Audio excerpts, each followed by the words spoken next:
vérité avec Jésus. Et la vérité vous affranchira. Nous savons que le seul moyen d'être affranchi, c'est la vérité. On n'a pas d'autre moyen. Or, comme je le dis souvent, et mon message ne changera jamais, que je le fasse, je remarque, aujourd'hui, nous sommes trompés par ce qui est faux. Si je commence comme ça, c'est parce que je veux éclairer beaucoup de choses aujourd'hui. Parce que tout n'est pas vrai en réalité. Le diable a su mettre certaines choses qui ressemblent beaucoup. Alors j'ai essayé de faire une liste, à peu près, vite fait, comme ça, sur un papier, je l'ai retrouvé. Et j'ai mis beaucoup de mots faux. Faux, faux, faux, faux, faux. Alors, j'ai mis faux prophète. Faux prophète. Pourquoi du faux? Parce que dans l'Ancien Testament, il y avait des prophètes qui étaient de Dieu, des vrais prophètes, des hommes de Dieu, qui prophétisaient selon Dieu, ils annonçaient ce que Dieu voulait. Et ensuite, le diable s'est occupé de mettre à côté du faux pour détruire ce qui était vrai. Il n'a pas essayé de faire quelque chose qui était carrément différent, parce que les gens se seraient aperçus. Mais il a mis quelque chose qui ressemblait. Et quand je lis l'Ancien Testament, je me rends compte que il y a beaucoup d'hommes qui ont prophétisé, et Dieu ne les avait pas envoyés. Il y avait beaucoup d'hommes qui prophétisaient, et ce qu'ils disaient n'était pas vrai. Mais le peuple était captif par un système qui était établi en ce temps-là, c'est qu'eux avaient plus d'éclat que le vrai prophète. Vous voyez? Par exemple, à un moment donné, Élie, il a dû démontrer, Élie, l'homme de Dieu, je vous dis ça vite fait comme ça, que pendant un temps de confusion, c'était au temps du roi Akab. Akab était un roi d'Israël, qui était un homme qui a fait beaucoup de mal au peuple, à son propre peuple. Il s'est allié avec une femme qui s'appelait Jézabel. Et il a accepté les dieux de sa femme. Il s'est détourné des choses de Dieu, mais tout en gardant aussi, bien sûr, comme il était roi d'Israël, il gardait aussi les choses de Dieu, en un mot. Mais la Bible dit que cet homme a fait beaucoup de mal. Beaucoup de mal. Il a fallu qu'un jour, l'homme de Dieu qui s'appelait Élie intervienne, je vous dis ça vite fait comme ça, et qu'il dise à cet homme, voilà, donc, ça suffit, quoi. On va démontrer ici qui est le vrai Dieu, parce qu'il est temps de savoir et de réaliser qui est le vrai. Et cet homme a convoqué le peuple. Il convoque le peuple, convoque Israël. Il a convoqué Israël et les faux prophètes. Et j'ai remarqué que lorsqu'il a été question de convoquer les faux prophètes, ils avaient plus je dirais, d'éclat que lui, qu'Élie, que l'homme de Dieu, il était tout seul contre 400 faux prophètes, il était tout seul, lui. Et il a fallu qu'il démontre qu'il était le vrai Dieu. Et ce n'était pas un homme qui faisait ça de tête, comme ça, en disant, je suis un prophète. Non, non, non. Il avait déjà prié, il avait cherché Dieu, et Dieu lui a dit comment il devait faire. Et il l'a fait. Réunissez, il dit, vos prophètes, Israël est devant vous, et il dit, vous allez voir qui est le vrai Dieu. Mais il a dit une chose aussi. Jusqu'à quand clocherez-vous de deux côtés? Ça veut dire jusqu'à quand vous allez servir le vrai et le faux? Jusqu'à quand vous allez avoir plusieurs prophètes? Parce qu'au nom de Dieu, aujourd'hui, tout passe. On le fait pour Dieu, hein? Ben écoutez, moi je sais qu'il n'y a qu'une seule chose. Il y a l'un ou l'autre. Il y a le vrai ou le faux. Donc moi je ne suis pas ici pour vous dire toi tu es vrai, toi tu es faux. C'est à nous de faire un examen parce qu'il est très important de le faire. Parce que nous n'allons pas nous réunir tous les soirs dans les chapiteaux pour arriver à quelque chose qu'on ne peut pas être. Alors il faut simple. Si je n'ai pas décidé de dire, mais attends, qu'est-ce que je fais ici? Alors, on veut savoir où nous en sommes. Et la Bible nous le dira, de toute façon. Hein. Seule la Bible fait la différence, de toute façon, toujours. Et à un moment donné, donc, il a fallu démontrer par le sacrifice. Il fallait faire un sacrifice. Il dit, écoutez, vous prenez un taureau, vous le coupez en morceaux, vous le mettez sur un autel, c'est-à-dire sur un endroit, et vous allez mettre du bois, si vous voulez, mais surtout, ce qui est important, il dit, ne mettez pas le feu, ne mettez pas le feu. Je ne mets pas le feu, vous ne mettez pas le feu. Parce que justement, le seul moyen pour démontrer qui est Dieu, c'est que Dieu envoie le feu. Amen. Après, le sacrifice, c'est le même taureau, c'est la même façon de gens, tout le monde se ressemble de toute façon. Et il y a eu une façon de diriger les choses qui était, je ne vous dis pas l'éclat qu'il y avait. Ils sautaient, ils dansaient, ils criaient, le même style qu'aujourd'hui, quoi. Hein. Ça crie, ça saute, ça chante, ça bouge, ça court. Mais là, rien ne se passait, parce qu'il avait précisé, lui, ne mettez pas le feu à eux. Mais Dieu nous dit à nous aussi, vous non plus. Pas de feu. Quel feu?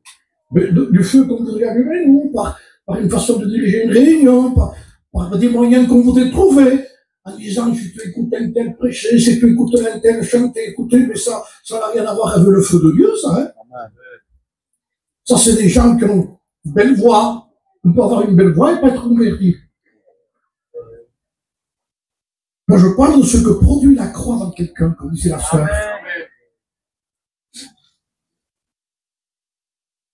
Vous savez, j'ai écouté la sœur témoigner, parce que moi j'ai vu son témoignage, j'ai connu son témoignage, je l'ai vu comment elle était, et j'ai vu aussi la vidéo de ce qui s'est passé.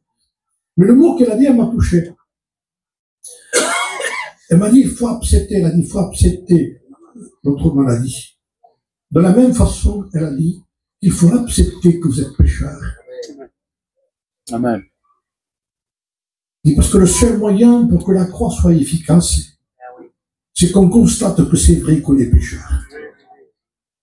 Et aujourd'hui, avec des styles qui se sont passés à cette époque-là, on a essayé de vouloir produire quelque chose qui n'avait rien avec la parole de Dieu. Et nous avons besoin de retrouver les choses de Dieu d'après les origines de la parole de Dieu. C'est tout. On ouvre le livre. J'ai le livre ouvert ici. Moi, je peux pas vous dire, écoutez-moi à moi, écoutez-le à lui. Il y a la parole de Dieu, tout ce qui est suffisant à l'intérieur. J'arrive au fait de suite et nous y sommes déjà, puisque nous sommes dans le mot faux et vrai. Parce que c'est à partir de là, il faudra continuer sur ça, frères et sœurs. Plus que jamais. Parce que la quantité de faux est en train d'étouffer le vrai. Et comme il y a plus de faux, on dit, mais est-ce que c'est pas vous qui avez tort, peut-être? Oui. Parce que dans le vrai, il y a une minorité. Or, la vérité n'est pas la minorité. La vérité est la majorité. Parce que Dieu est la majorité. Amen. Et Élie était tout seul devant 400 prophètes en haut d'une montagne. Il dit, les sacrifices sont là, ne mettez pas le feu. Ils ont crié toute la journée, ils se sont incisés, et rien ne s'est passé. Et ensuite, Élie a fait une chose, le vrai. La Bible dit qu'Élie a rétabli l'autel qui avait été renversé, l'autel de l'Éternel, c'est-à-dire l'autel où il y avait des pierres, et il fallait mettre le sacrifice sur ces pierres-là, c'était l'autel, on appelait ça. Hein? C'est là où on mettait l'animal avec le bois. Le sacrifice avait été renversé. Et quand j'ai lu ça, j'ai dit, c'est vrai que la vérité a été renversée. Et que certains veulent offrir n'importe comment. Ils disent, non, il faut rétablir. Et avant de prier, avant de mettre l'autel, avant de mettre le bois, avant de mettre l'animal, Élie s'est occupé d'autre chose, on dirait récupérer son temps, quoi. Hein. Il a commencé à prendre les pierres qui étaient renversées. Je vois le vieux Élie, l'homme de Dieu, tout seul, prendre des pierres, les prendre une par une, et rétablir comme ça, 1, 2, jusqu'à 12 pierres. 12 pierres qui symbolisaient dans la Bible les 12 tribus d'Israël. Il fallait que le nombre des 12 tribus d'Israël soit à nouveau rétabli. Or, nous sommes dans le Nouveau Testament.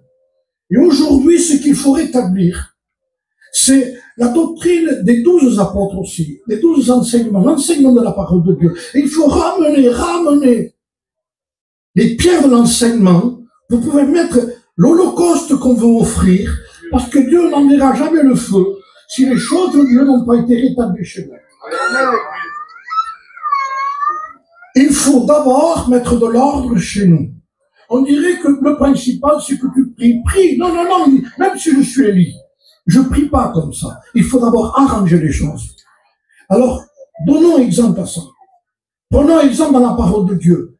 Il a pris le temps, lui, en tant qu'homme de Dieu, de rétablir les 12 pierres. Prenons le temps de ramener l'enseignement. Et l'enseignement est dans la parole de Dieu. L'enseignement, c'est lorsque Pierre a prêché, il a prêché la repentance, alors que c'était dans les actes des apôtres, lorsqu'il a commencé à prêcher. Et comme je disais souvent, je le dis encore, lorsque Pierre a prêché, il n'a pas dit aux gens que c'était les victimes, mais que c'était les coupables. Amen. Parce qu'on ne pourra jamais se repentir si on ne réalise pas qu'on est coupable. Mais aujourd'hui, il y a des messages qui passent comme ça, les gens, c'est que, non, vous êtes victime, on comprend que vous soyez comme ça, on comprend que vous soyez presque coléreux, méchant, rancunier, on comprend avec tous les problèmes que vous avez dans la vie. Mais la Bible ne dit pas ça. Il dit, si tu es rancunier, si tu te convertis, il faut demander pardon à Dieu. Et si tu parles pas à quelqu'un, ben, il faut te réconcilier avec. Il faut rétablir l'autel. Il faut rétablir l'autel. Il faut remettre les choses à l'endroit pour que les choses puissent aller comme Dieu veut. Et à ce moment-là, donc tout a été rétabli, et le vrai a été rétabli. Et Élie s'est poussé un peu à ce moment-là, comme s'il savait certainement que le feu allait tomber. Il dit, Seigneur, regarde que j'ai fait toutes ces choses après ta parole. Il dit ça, hein, vous le lirez. Je passe vite sur ça parce que je suis dans le thème du message déjà, mais j'ai d'autres choses à dire. Montre-leur, a dit Élie, que tu es le vrai Dieu. Envoie ton feu, Seigneur. Et Dieu a répondu par le feu.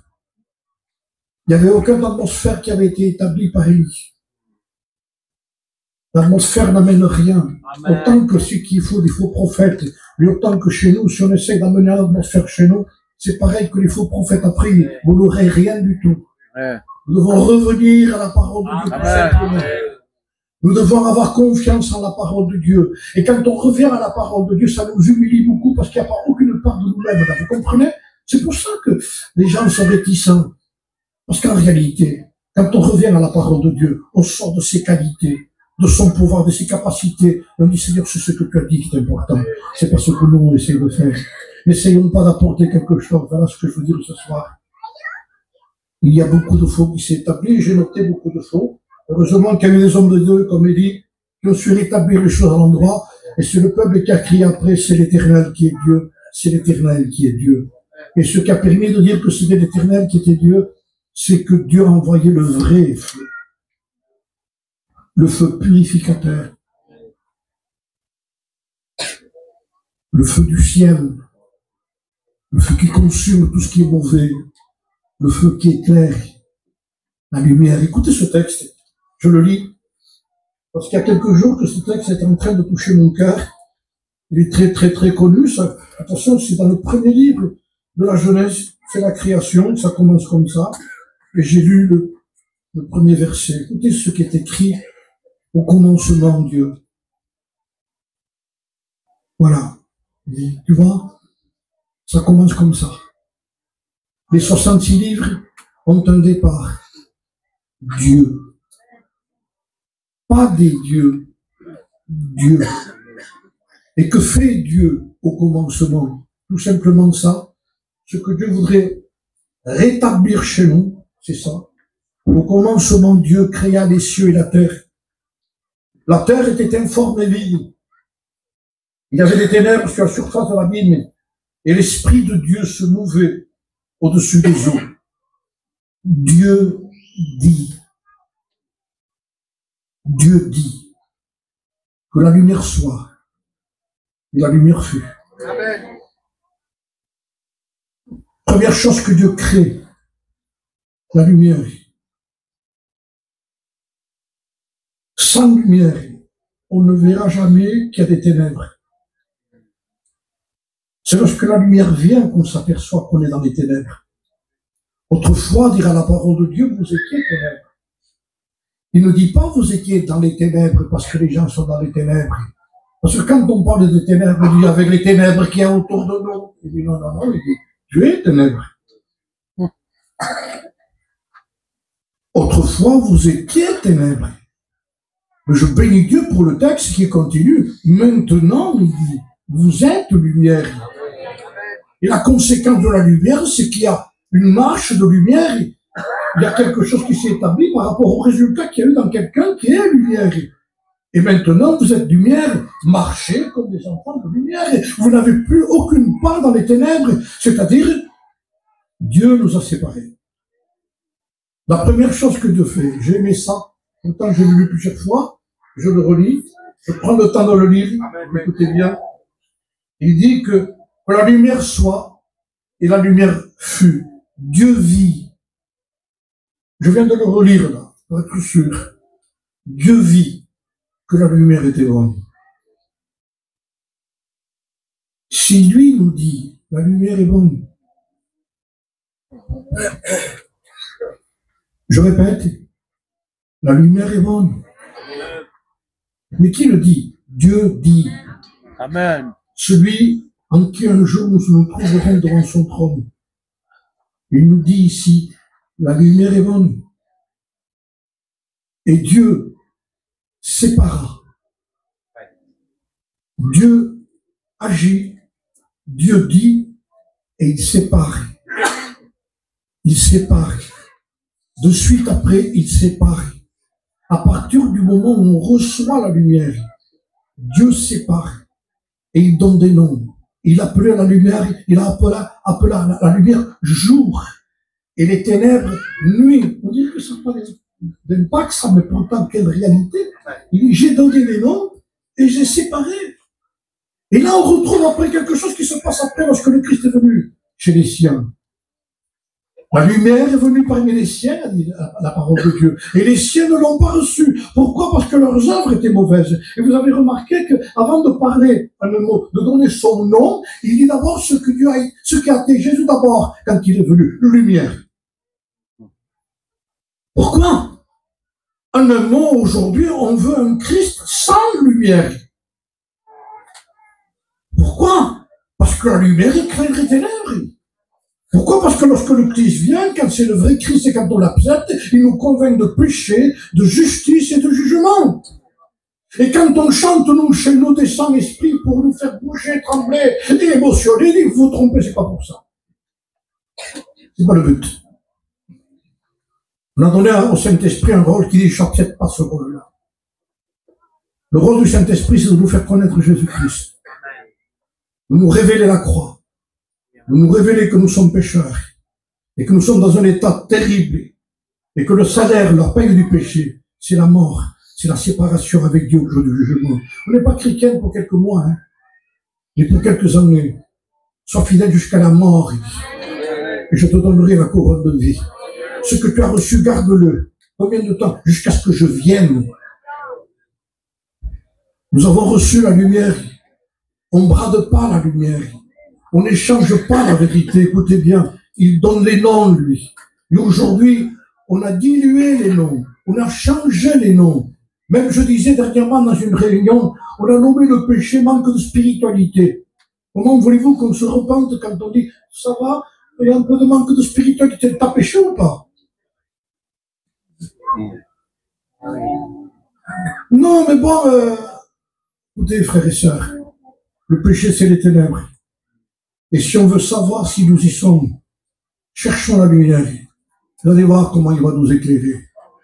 Vous allez voir de quelle façon notre repentance ne sera pas la même en disant, Seigneur, si j'ai fait quelque chose de mal, non, quand le Saint-Esprit vient, quand la lumière vient, on est en train de voir notre propre cœur, je vous promets qu'on ne regarde pas à côté.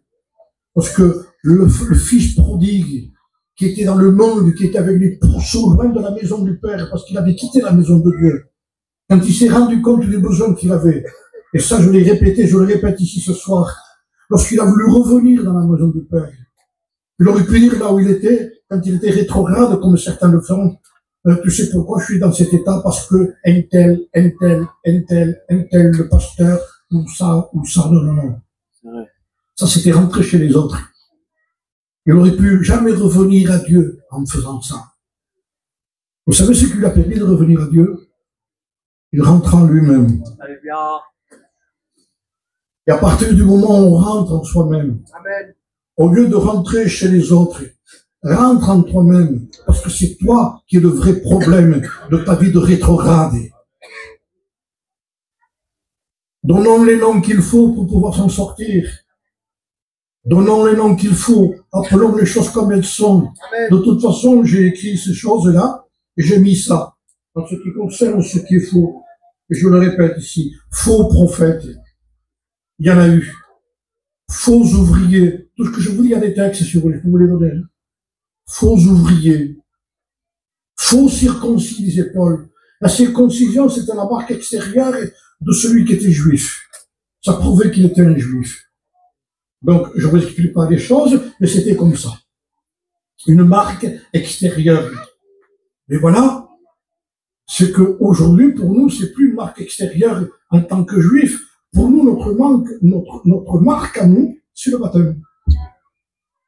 Le baptême est la marque comme le juif était la marque extérieure. Nous sommes baptisés, on s'est engagés devant Dieu. Nous avons témoigné que nous appartenons au Seigneur. Eh bien, il disait, faux circoncis. J'ajoute à côté, faux baptisé. Terrible d'en arriver là. Ça me coûte de prêcher. Moi, je me fatigue beaucoup. Et pourquoi? Parce que moi aussi, je voudrais prêcher, mais je peux pas, j'arrive pas. Et je me dis souvent, maintenant, mais il y a des inconvertis. Mais ils sont contents d'écouter la vérité, je dis souvent, moi. Ils sont heureux de savoir, ah, tant mieux, oui, c'est vrai, c'est vrai. Donc, sentez-vous soulagés. On ne cache rien chez les nôtres. Amen. On vous prêche le vrai. Amen. Tu peux être un chrétien ce soir. Alléluia. Tu peux donner ton cœur à Dieu ce soir. Tu peux rencontrer le Christ crucifié ce soir. Tu peux vivre une vie qui est passée des ténèbres à la lumière, de la mort à la vie. Oui, ça existe. Oui, ça existe une nouvelle naissance. Oui, ça existe être passé de la mort à la vie. Oui, ça existe.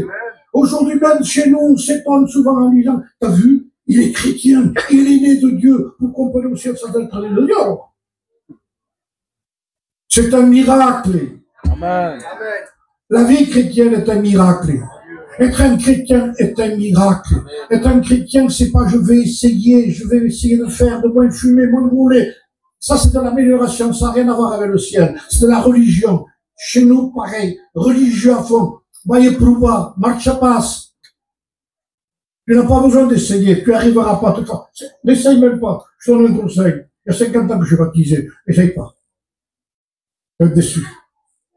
Tu vas décourager en plus. Parce que si tu bâtis, toi, sur toi, tu vas essayer pendant quelques temps, quelques mois peut-être, et après tu vas voir que ça tient pas. Ça tient pas. Ça peut pas tenir, ça vient de l'homme. Et ça tient pas. Et après le diable viendra. En disant, tu vois que ça marche pas, que tu peux être un chrétien. T'as vu que tu as le même caractère, que tu as la même personnalité, que tu es toujours pareil. Et tu dis, c'est vrai, c'est même pas la peine que j'y aille. Parce que tu t'es trompé, berné, leurré. Il t'a trompé, tu as bâti une vie chrétienne sur tes possibilités. Il n'y a rien qui marche. La vie chrétienne est un miracle. Amen. Tu entends? Et quand on vit le miracle, on le vit. Amen. Moi, j'ai vu, je répète, c'est la sœur dont j'ai vu la vidéo, quand elle marchait, parce qu'elle ne pouvait pas marcher. Elle marchait comme ça, je l'ai vu marcher. Elle n'a pas essayé de s'améliorer parce qu'elle aurait continué à faire ça. Une canne. Non. Quand Dieu l'a visité, vous la voyez marcher comme elle a marché ici. C'est pas l'amélioration, miracle. Amen. Il y a un miracle. Et quand quelqu'un se convertit parce qu'il est vrai devant Dieu et qu'il ne cherche pas à cacher, ne cachez rien devant Dieu. Devant la lumière, on ne cache rien. Ou tu l'aimes la lumière, tu l'aimes pas. Alléluia. La lumière ne condamne pas, n'accuse pas, elle convainc. Amen.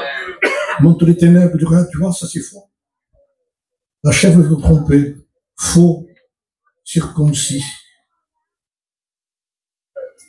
Je disais dernièrement dans des réunions, je dis encore ici, le faux, le vrai faux, c'est pas un problème, on le reconnaît de suite, comme le nez au milieu du visage. False, ça c'est faux ça. Et le diable ne venait pas avec du faux, avec du presque vrai. Et là c'est plus délicat, c'est plus compliqué. Le presque vrai, on ne peut plus le toucher chez nous aujourd'hui. Vous savez ça. C'est tellement presque vrai que, fais attention à ce que tu dis, parce que on va se sentir mal. Mais attendez, je vous pose une question comme je la pose souvent, moi. Le presque vrai, c'est du faux? Oui. C'est ou non? Amen. Je vous dis ça, c'est presque vrai, ça. Et là, on me dit, bon, c'est vrai ou pas? Non, c'est presque vrai. Non, c'est du faux, hein. Oui. Oui, c'est du faux. Oui, c'est du faux. Pourquoi? Parce qu'il n'a pas voulu être vrai. Soyons vrais. Amen. N'essayons pas de cacher quoi que ce soit, ça sert à rien. Et la Bible dit que du faux a voulu rentrer en restant comme il est.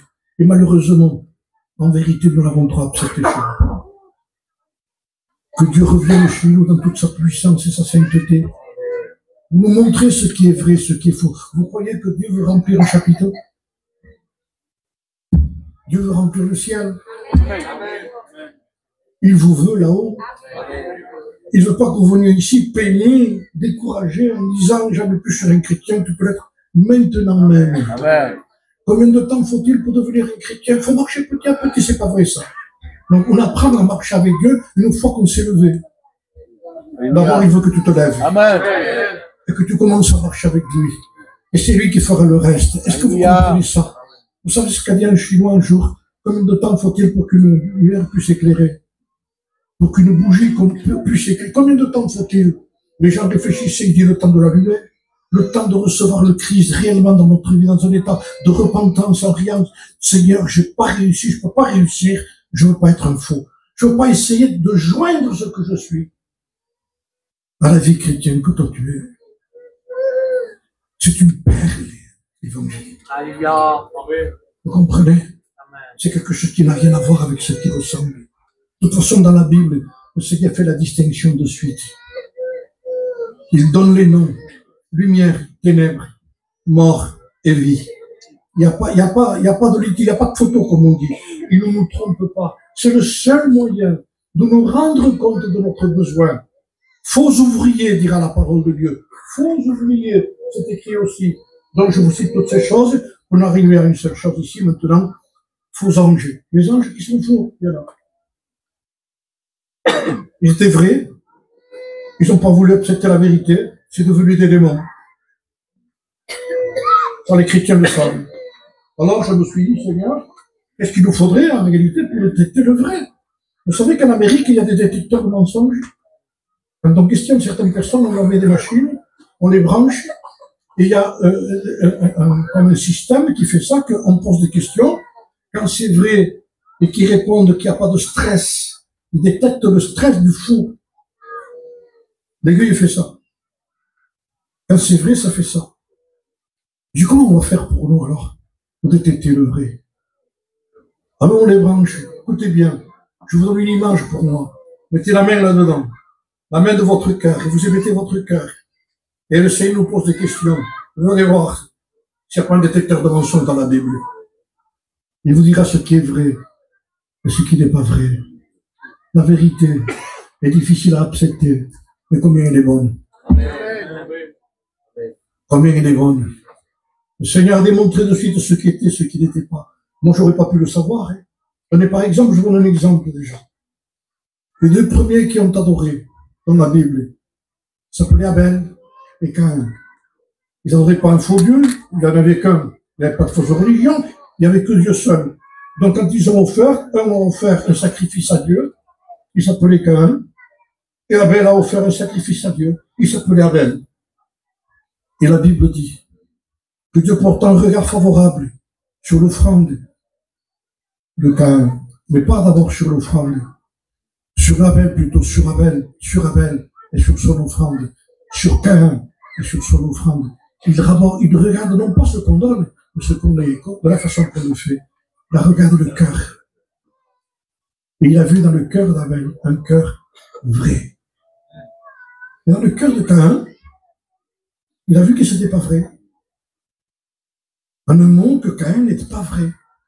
Mais si moi j'aurais vu Caïn et Abel adorer dans une réunion, si moi je les aurais vus prier tous les deux, je se serais levé pour lever les mains comme ça. Qui aurait eu le courage de dire, toi t'es bon, toi t'es pas bon, toi t'es faux, toi t'es vrai. Moi j'aurais pas pu faire ça, moi. Mais Dieu est capable de sonder les cœurs. Et il nous dit qu'il était. Caïn, il repoussa Caïn et son offrande. il n'est pas droit. Et la Bible ira plus loin plus tard. Caïn était du malin. Ça va loin quand même.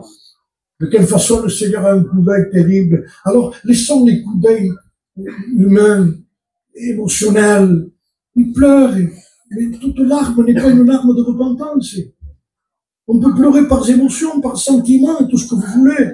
Mais quand c'est par conviction, parce que le Saint-Esprit a touché nos cœurs, et quand on voit notre misère, et quand on demande après notre repentance, d'ailleurs, je suis en train de te demander pardon, Seigneur. Alors quand on ouvre notre cœur à la repentance, le Saint-Esprit descend et va plus loin en nous. Et là, on lui donne la permission au Saint-Esprit de rentrer en nous et de nous convaincre plus profondément de ce que c'est le péché. Et il nous amène à la croix encore pour pleurer davantage. Et pour demander pardon. Ça, c'est du vrai. Alors, le Seigneur a refusé l'offrande de Caïn. Mais il a accepté l'offrande d'Abel. Je ne connais pas, moi, qui sont ces gens-là, en réalité. Je ne pourrais pas donner un enseignement sur ça. Il y a des gens qui peuvent vous donner encore des images beaucoup plus profondes que je vais vous donner ici. Mais avec les noms, j'ai pu voir à peu près qui ils étaient. Abel veut dire élévation. Caïn veut dire acquisition. Alors on comprend qu'il y a deux christianismes. Celui qui donne à Dieu et celui qui veut prendre que de Dieu, sans rien donner à Dieu. Et ce christianisme, c'est le christianisme qui rentre chez nous. Donne-moi, bénis-moi, sauve-moi, guéris-moi.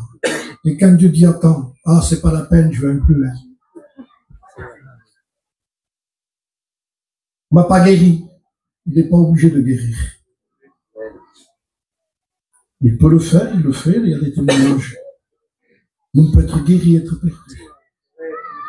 Maintenant, on peut rester malade, écoutez bien, être sauvé. Amen. Le plus grand que Dieu veut faire, c'est pas de nous guérir simplement, il peut le faire, même en prêchant, il peut te guérir. Amen. Mais le but du Seigneur, il a dit lui-même à un homme qui était paralytique, alors qu'il l'a guéri, mais avant de lui a pardonné des péchés, et que les gens critiquaient Jésus parce qu'il pardonnait les péchés. Tes péchés se sont pardonnés. Un paralytique qui attendait de marcher. Et au lieu de toucher à ça, il touche d'abord au péché, comme s'il se serait trompé. Tes péchés te sont pardonnés. Et les gens l'ont critiqué. Les gens qui étaient dans la réunion à ce moment-là, quand ils ont vu le paralytique qu'on a descendu comme ça, parce qu'ils ont descendu devant Jésus-Christ, parce que la maison était pleine, on ne pouvait pas rentrer. Alors on a fait un trou au toit, et des amis l'ont descendu avec un drap certainement, ils l'ont emmené devant Jésus pendant qu'il prêchait, et les gens voient l'homme paralytique qui descend comme ça. Alors moi je voyais la concentration moi, de l'auditoire. À partir de ce moment-là, quand on voit un cas comme ça, on s'oublie nous, on dit Seigneur fais quelque chose. Ça c'est normal. Mais le Seigneur ne touche pas ça. Il y a la personne qui est en santé dedans, qui est assise, qui n'a pas de maladie, et la personne qui est paralytique. Et il dit à la personne paralytique, les péchés te sont pardonnés. Comme si les gens se seraient dit, il s'est trompé. Il ne s'est pas trompé. Il a touché le premier problème, le plus terrible, qui n'a rien à voir avec la maladie. C'est d'être en pleine santé, être pécheur. Celui qu'on plaint, c'est pas en disant à quelqu'un de pauvrette, à quelqu'un qui a un aspect physique malade. Mais Dieu dit Zinga et pauvrette à quelqu'un qui vit dans le péché avec une santé, je ne vous dis pas. Une forme, avec une voiture, il dit le pauvre. Il vit dans le péché. S'il lui arrive quelque chose, il part en enfer pour toute l'éternité. Il faut que vous sachiez, on prépare notre départ ici. Et ici, le problème que nous avons aujourd'hui, plus qu'hier encore, c'est que le fou a pris une telle forme qu'on n'arrive plus à le détecter. Il parle pareil. Il se baptise pareil. Il s'habille en blanc dans le baptême pareil. Et il chante un vêtement blanc pareil. Et même il peut aller à l'école biblique pareil que les autres un peu plus tard. Et cependant, rien ne s'est passé dans sa vie. Aucune rencontre réelle avec le Seigneur. Parce que quand il y a une vraie rencontre avec Dieu, on reconnaît l'arbre, non pas par les feuilles, mais par le fruit. Le fruit de ce que c'est un chrétien qui vit ce que Dieu lui a demandé de vivre. Et comme disait l'apôtre Saint Paul, ce n'était plus la place d'un homme, c'est Christ qui vit en moi. Et ça, c'est la forme réelle de ce qu'est le vrai christianisme. Le Seigneur fait la distinction. Il dit, tu vois, lui, ce christianisme-là, c'est un christianisme de Caïn, d'homme. Et les gens qui se servent de Dieu croient qu'ils servent Dieu. On se sert de Dieu, mais on n'a jamais servi Dieu. Et là arrive un texte que ces personnes se présenteront devant Dieu un jour et leur disait, en disant, Seigneur, ouvre-nous. Et Dieu, Seigneur, dit, je ne vous ai jamais connu. Pourquoi? Parce que vous vous êtes servi de moi, j'ai jamais pu vous servir de vous. Jamais. En un mot, je n'ai jamais pu pénétrer en vous. Je ne suis jamais rentré en vous. Vous vous êtes servi. Mais jamais j'ai pu eu l'occasion de me servir de vous. Parce que le vrai christianisme, la vraie foi, la vraie croyance en Dieu, c'est pas quand on demande à Dieu, c'est quand on donne à Dieu. C'est quand on offre à Dieu. On croit tellement en Dieu qu'on est capable de mettre en banque ce qui est dans le ciel. J'ai cité un texte bello. Là où est ton trésor, là sera ton cœur. Ça veut dire sa richesse à ce chrétien. C'est pas de recevoir, c'est de donner. Il croit tellement qu'il y a une banque dans le ciel qu'il met dedans. D'abord, quand quelqu'un met dans la banque et qu'il demande un crédit, qu'il veut un crédit, et quand quelqu'un ne met pas dans une banque, la même personne, s'il va à la banque et dit je voudrais un crédit, alors il prend la machine, il tape, il prend le numéro, il dit combien vous voulez? 15 000 euros. Il tape, et il est à moins de 3 000. Combien vous voulez? 15 000. C'est là-bas la sortie. Vous savez pourquoi? Dans le mot crédit, il y a le mot être cru, confiance. Il est crédible. Vous n'êtes pas crédible. Il n'y a pas de crédit chez vous. On ne vous croit pas. Vous comprenez le mot? On ne vous croit pas. Mais non, monsieur, je vais... Non, on ne vous croit plus. On ne vous croit plus. Donc ça veut dire ce que ça veut dire. Hein? Quand quelqu'un ne fait que prendre... Vous savez pourquoi il n'était pas crédible? Parce qu'il faisait que retirer. Oui.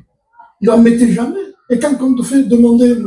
Il dit, il fait que retirer, lui. Il ne met jamais rien en banque. Ni des raisons, ni de la prière, ni de la lecture. Non, non, non, c'est pas la peine. Moi, je prends. Eh bien, t'es pas crédible. T'es pas crédible. On ne te croit pas. Le banquier ne te croit pas. Vous croyez que le ciel va vous croire? Et le chrétien qui veut chanter pareil, je ne te crois pas. On dirait que pour tout le monde, tu as le même compte en banque que l'autre. Mais non, l'autre, quand il a tort, ou quand il a raison, il dit, Seigneur, ça va, c'est bon, laisse tomber. Laisse-le, ça va. On s'arrangera, tu verras, Seigneur. Ne dis rien de loin. On l'arrangera. Moi, je suis chrétien, on est chrétien. Quel soulagement. Ça fait pas de soulagement, ça? Vous voulez pas vous arranger ses problèmes? Quand il y a des disputes comme ça, ça fait du bien quand le chrétien dit ça va. Il faut qu'on se pardonne. Allez, on va s'arranger entre nous. Bien frère, bien sœur, c'est bon, on arrête tout. Amen. L'autre, il dit non. Non, non, ça c'est pas comme ça. Attends. Non, parce que lui, il veut prendre toujours. Je veux avoir raison, je veux, mais t'es pas crédible. Tu n'auras aucun crédit. Mais quand on tape comme ça, et qu'on sort le relevé de compte bancaire, il demande 15 000 euros, et il a 30 000 euros en banque. Lui, il n'y a pas de problème, vous le voulez de suite? On vous croit, monsieur. Vous avez tellement mis. On a confiance en vous. Et quand quelqu'un donne à Dieu, ça ne s'aperçoit pas, hein? Mais le Seigneur connaît celui qui donne. Parce que la vraie foi, c'est celui qui donne à Dieu. Il donne de son temps, de ses raisons, de son argent, de tout ce qui lui appartient. Il vit pour le ciel. Son trésor, c'est là-haut. Et là où est ton trésor, là sera ton cœur. Et quand on veut que le cœur soit en haut, il faut mettre le trésor en haut. Et quand les gens disent qu'ils sont chrétiens, et leur trésor c'est la terre, alors ton cœur sera là.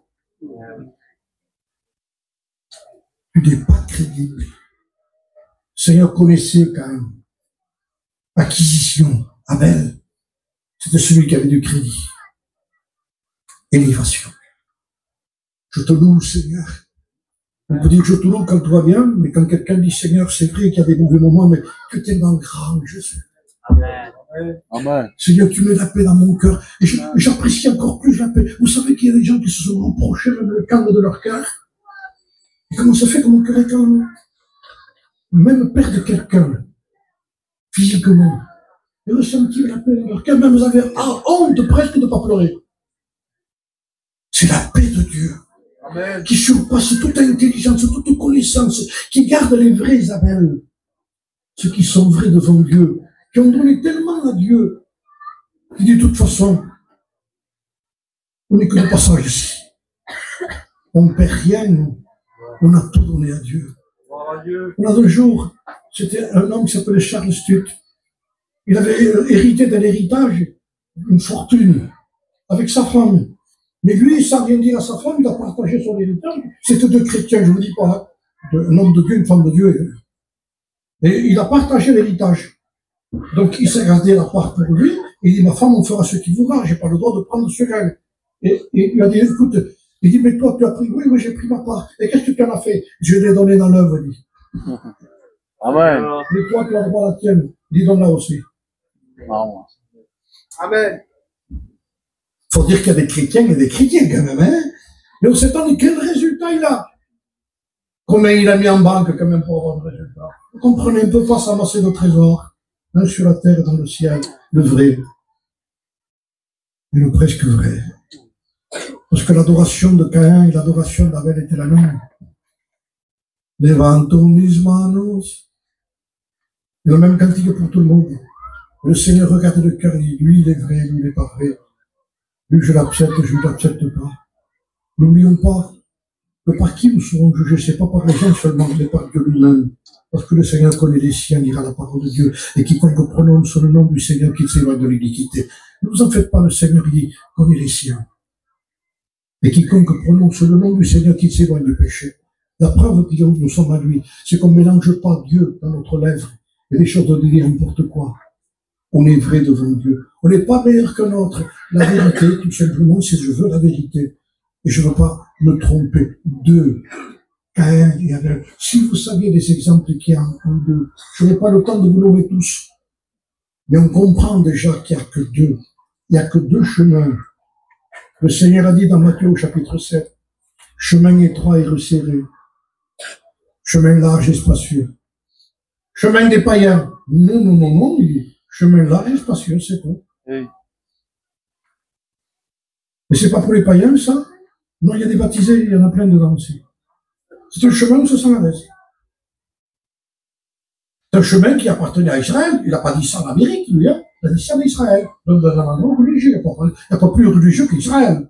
Et il parle de ce chemin-là, là-bas, avec les gens qui étaient rabbins, je ne vous dis pas, scribes, pharisiens, de tout ce qu'il y avait. Mais qu'ils étaient là. Mais pourquoi chemin large et spacieux? Parce que si vous allez écouter un peu la marche, nous allons rentrer un peu avec eux. On va écouter ce qu'ils parlent quand ils parlent. Ils ne parlent que des affaires, ils ne parlent que du monde, ils ne parlent que des mariages, ils ne parlent que des fêtes, ils parlent des anniversaires, ils ne parlent que de ceci, ils ne parlent que de cela, que de bâtir, de construire. On ne parle que de ça, dedans là. Aucun renoncement critique dans ce chemin. Et des raisons humaines, et tout ce que vous voulez, et des disputes, et de tout ce que vous voulez dans ce chemin. Mais ça marche quand même. C'est un chemin qu'on parle là. On parle de Dieu quand même, attention. On parle de Dieu quand même. On parle de Dieu. Et on s'exhorte aussi. Et on a une connaissance peut-être beaucoup plus haute que ceux qui sont dans le chemin étroit. Ils connaissent la Bible au bout des doigts. Ils ne la touchent même pas. Dans ce chemin, vous avez des gens qui ont des Bibles, plusieurs versions. Version comme ça, version comme ça, version comme ça. Ils en lisent pas une. Dans ce chemin, il n'y a pas de pratique. L'évangile n'est pas vécu. Il n'y a que des conversations humaines. Vous ne connaissez pas ça? Vous n'avez pas entendu parler de ça? Je ne voudrais pas vous dire, vous ne vivez pas ça? Mais oui, c'est vrai. Vous savez, moi je crois de tout mon cœur qu'on peut changer de ce chemin et passer à l'autre. Mais aussi on peut passer de ce petit à l'autre aussi. Donc, il vaut mieux que si vous êtes dans ce chemin-là, réfléchissez, je m'y vois, t'as une chance ce soir. Tu peux te repentir. Amen. Et demander pardon à Dieu. Et tu peux tout simplement, à partir de là, y avoir une passerelle.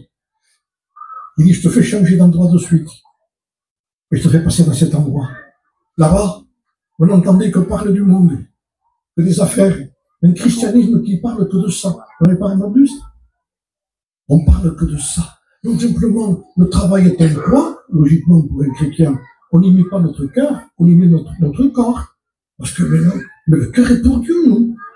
On n'y met pas le cœur à ça. Le cœur est pour Dieu. Mais les gens, dans ce chemin-là, vous avez le corps, là, mais l'esprit qui est tout pour ça. Mais jamais pour Dieu. C'est un poids de prendre une Bible dans ce chemin. Dans ce chemin, on lit très peu la Bible, même pas du tout. Oui, dans ce chemin, on a vous savez, les pots qu'il y a on prend des versets, on en ouvre, on met dans la couleur de l'appartement. Si c'est rose, on prend des versets roses. Oui. Et on met la main dedans.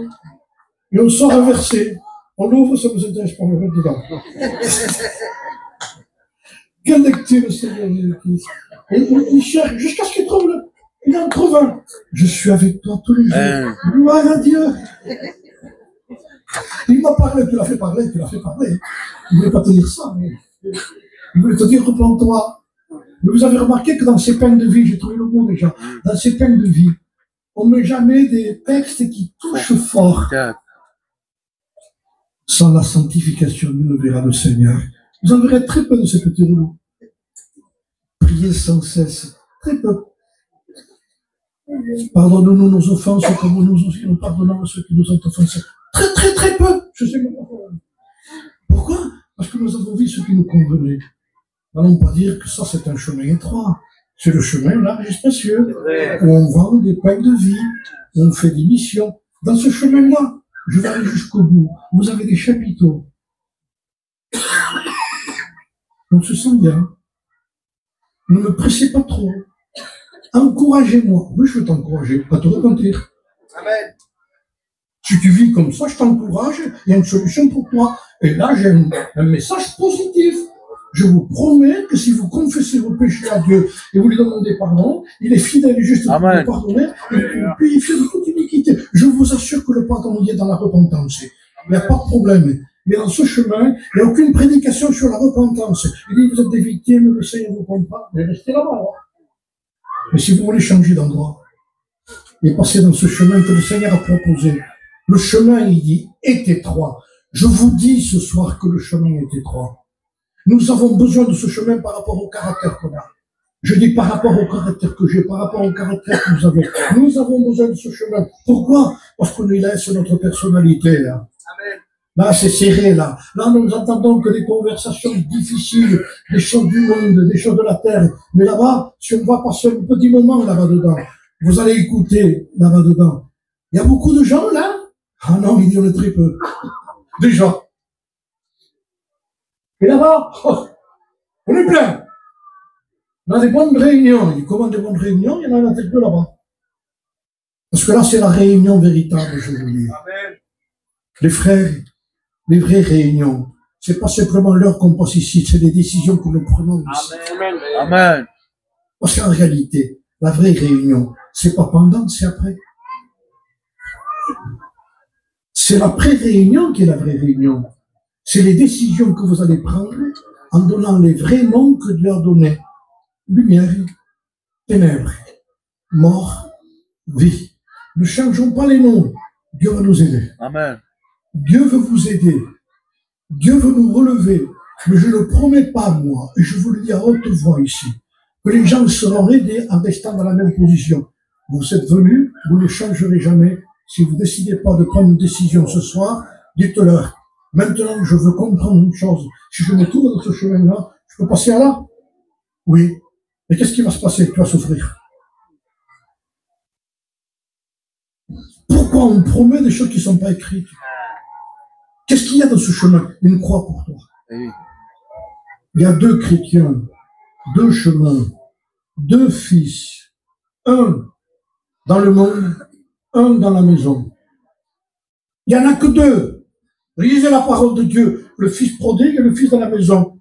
Pourquoi il est dans le monde? Parce qu'il est dans le monde. Et l'autre, où il est dans la maison. À nous de voir où on est. Mais l'autre, il est là-bas, il est dans le péché carrément. Mais où est le monde? C'est à partir du moment où nous sommes dans la maison. On n'est plus avec Dieu. Je veux dire par là que Dieu veut nous éclairer. Je le crois de tout mon cœur parce que nous vivons la fin des temps. Parce qu'il faut que nous prenions des décisions. Il existe un christianisme qui m'étonne de plus en plus. Je vous le dis, un christianisme sans prière. J'ai vu des églises où la prière c'est fini. J'ai vu des réunions où on essaye de pousser la prière au maximum. J'ai vu des cultes dimanche matin. Après le culte, comme personne priait, il faut chanter un cantique. Où on en est arrivé? On ne prie plus. J'ai vu des maisons où la Bible est fermée, où on ne l'ouvre plus. On vit sur le passé. Frère, Dieu veut renouveler chacun de nous ce soir. En prenant une véritable décision. 3 n'existe pas. 2, oui, mais pas 3. Sauf ce qui a été créé dans la fin des temps. Et ça, c'est l'église de la Odyssée. Puisses-tu être de froid ou bouillant? Il n'y en avait que 2. Que tu es froid ou bouillant. Et tout d'un coup arrive ce qui a été créé dans les temps d'aujourd'hui. Le tiède. N'existait pas. Mais ça a été créé chez nous. On a des hauts, on a des bas. Témoignage. On a des hauts. On entend plutôt des bas que des hauts. On se rend compte qu'on a un problème. Donc, au lieu d'essayer toujours de nous excuser, je m'excuse. Non, je me repens. Donc, pardon, Seigneur. Je sais que tu veux pas ça pour moi. Tu me veux à moi, tu me veux avec moi. Mais c'est pas de l'orgueil, c'est de l'humilité, frère. C'est Christ en vous, ça. L'humilité, c'est pas faire l'humble. Tu as besoin que Dieu te récupère. On a besoin d'y voir clair. 2, pas 2 et demi. 5 dans une maison, a dit le Seigneur. 2 contre 3, 3 contre 2. Mais pas 2 et demi. Ou 3 chrétiens et 2 païens. Ou 2 chrétiens et 3 païens. Mais 2. Pour que tu puisses comprendre que Dieu veut te faire passer de l'autre côté. Ne vis pas à moitié.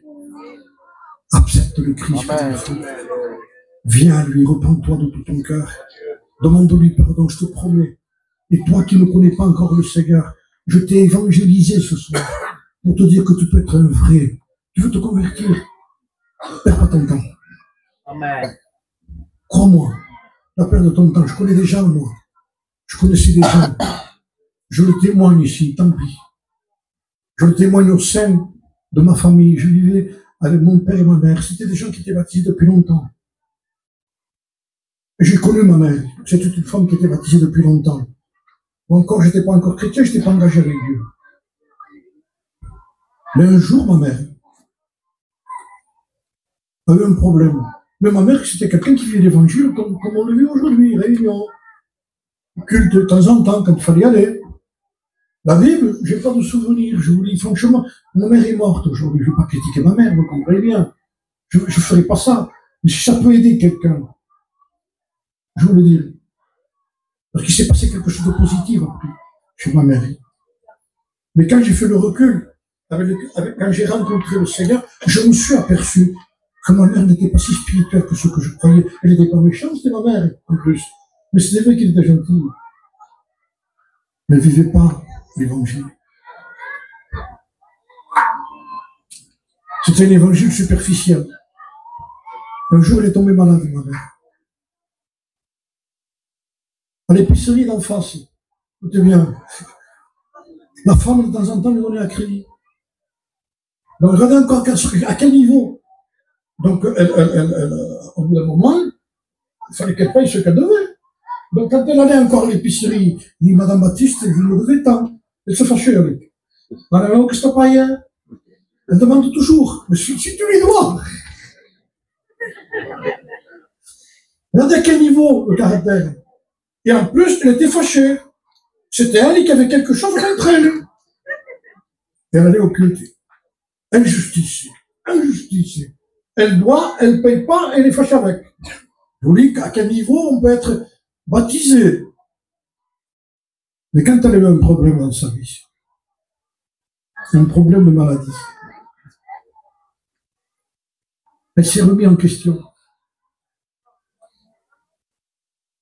Elle s'est rendue compte que son christianisme était bien bas. Alors la première chose qu'elle a fait, elle a commencé à reprendre sa Bible. Et ce que les réunions n'ont pas pu faire, et que le docteur l'a fait. Elle a repris sa Bible, elle a compris que là, il y avait la parole de Dieu.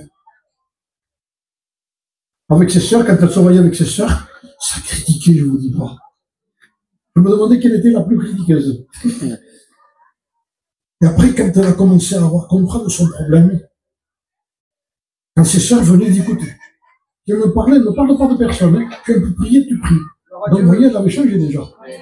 Donc, la critique, elle n'en voulait plus, elle voulait prier. Vous voyez que c'est le vrai résultat, ça. Mais quand quelqu'un demeure toujours comme il est, il y a un problème. Elle a changé. Elle a changé.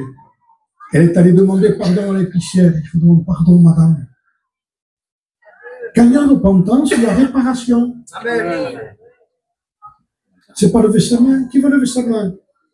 Qui veut marcher avec Dieu? Va demander pardon.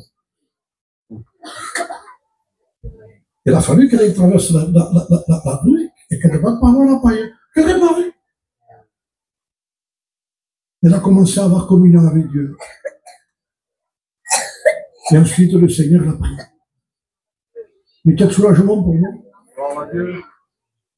Si je n'ai pas su que ma mère avait fait ça, quelle tranquillité pour moi de savoir que ma mère s'était mise en règle avec Dieu. La seule joie que peut avoir quelqu'un, ça peut nous arriver n'importe quoi. On ne sait pas. Vous savez ce que je lui disais à ma mère quand elle était malade? Je dis, maman, toi, c'est pas la maladie qui t'emportera, c'est Dieu qui t'emporte. C'est pas la maladie qui va décider quand est-ce que tu pars, c'est Dieu qui décide quand tu partiras. C'est lui qui est le patron. Ne t'en fais pas, tu partiras quand il faudra, quand lui voudra. Et ça, c'est notre tranquillité. Et à partir du moment où on devient chrétien, même ça, on l'a mis entre les mains de Dieu. Amen. On dit, Seigneur, tu connais tout. De toute façon, moi, ce qui est le principal, c'est que je sois un vrai. Amen. Pas un super, un vrai. Amen. On prie le Seigneur. Nous sommes devant toi, Seigneur. Et tu connais notre besoin.